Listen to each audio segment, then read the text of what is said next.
It all started when the concept was presented to Ann about having an all-girls school that would be her namesake, which she was thoroughly excited about. Nothing was more important to Ann than education and empowering young women.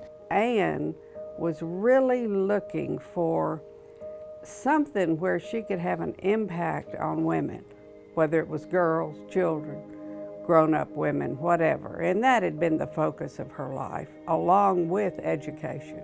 Our team at AISD in about 2005 started to look at the needs of our district for quality programming, meeting the needs of children. We became aware of the work of Ann Tisch in New York and the girls' school model. So we were looking for the ability to kind of be innovative.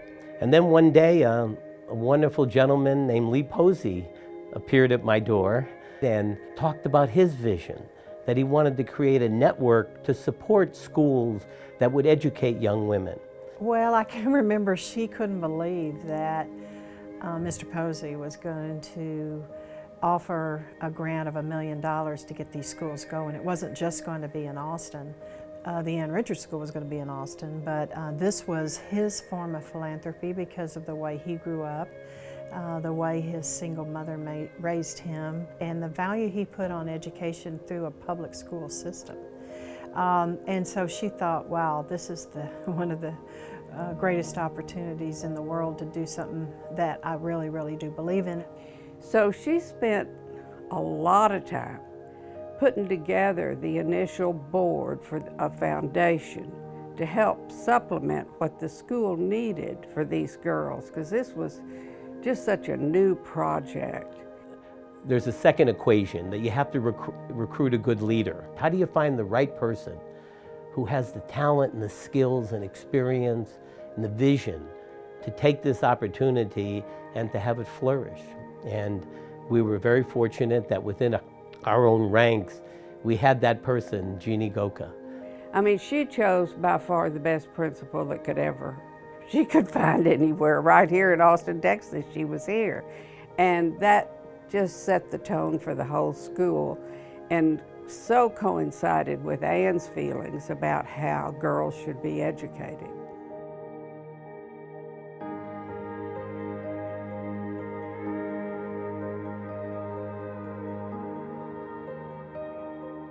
My mother gave me such a gift, giving me the opportunity to get involved with the school early on and to help with the formation of it as she passed on. Ellen felt a great, tremendous responsibility to carry on her mother's legacy, just like she would want it to be done. And everyone here was, committed to do that. So, I mean, you could almost hear Ann's voice barking out orders as she would go through the halls. I remember the first board meeting because there was, I had mixed feelings about it. It was kind of a melancholy meeting because it was very soon after Governor Richards passed away and very shortly after her funeral. And so it was joyous on the one hand because we were kicking off this fabulous school, and sad on the other hand because it was so soon after her passing and we had so looked forward to her chairing the meeting. And more than anything else, everybody wanted to make sure that we did what Ann would want, which was to ensure that this was going to be an exemplary school and it was going to be open to all young women, regardless of race or socioeconomic backgrounds, and that it was going to be fair and it was going to provide an opportunity for young women to exceed with opportunities they might not otherwise have had. There was no infrastructure, so we had to develop everything. I think what you have to do is find a visionary like Jeannie Goka and get them on your team to make sure that as the school is created, you've got someone who really knows how to navigate the politics of the school environment and understands all the pieces that need to come together to create a successful program. I would go to all of the elementary schools in Austin at that time, and even to the middle schools, because we were opening with grades 6 and 7, to pitch the story of the school. And I would have to tell the story of what all the wonderful things we're going to do. And sometimes I'd have to prevaricate, because the little girl would say, "Are you going to have an orchestra?" And of course I would have to say, yes, we're going to have an orchestra.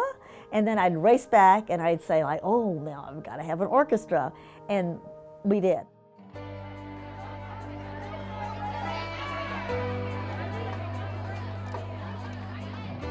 The first day of school at the Ann Richards School was a party beyond school parties. The buses arrived, all the board members were here, all the faculty came out, we had streamers. As the kids got off the bus, we were welcoming them to the school. I don't think they were prepared for all these adults out there, with streamers and saying, "Hi, welcome to school." What we saw was incredible passion. These are 6th and 7th graders. Many of them have to travel over an hour to get here, but the number of parents and relatives that were here with cameras, crying to see that their daughters, nieces, grandchildren were coming to a school that presented them with a future. Ann was such an energetic and vital and full of life person, and it just really brings us to tears to know that she never was able to see the school open. And I know that on that first day of our first year of school, she would have been out there greeting every girl that came off that bus. And every girl would have been touched by her because she would have made sure that every girl had a conversation with her, every girl got a hug, every girl got the message, you are going to college. And she would have just been celebrating every moment with us. My mother dedicated her entire professional life to removing barriers for people who were disenfranchised. And in my mind, this school is a living legacy of what she started. I am overwhelmed by emotion walking through the halls here and just so wish that my mother could be here to see it, because it is more than I think she ever imagined it could be, and certainly more than I ever imagined. And to see these girls being successful and for the school to help them achieve what we set out for them to achieve is really an amazing and fulfilling thing. This school started because this governor believed in education for all. And the way that this school is set up is giving girl education to all. And it goes back to Ann Richards saying, this is what matters. And that's what we want to perpetuate with our girls.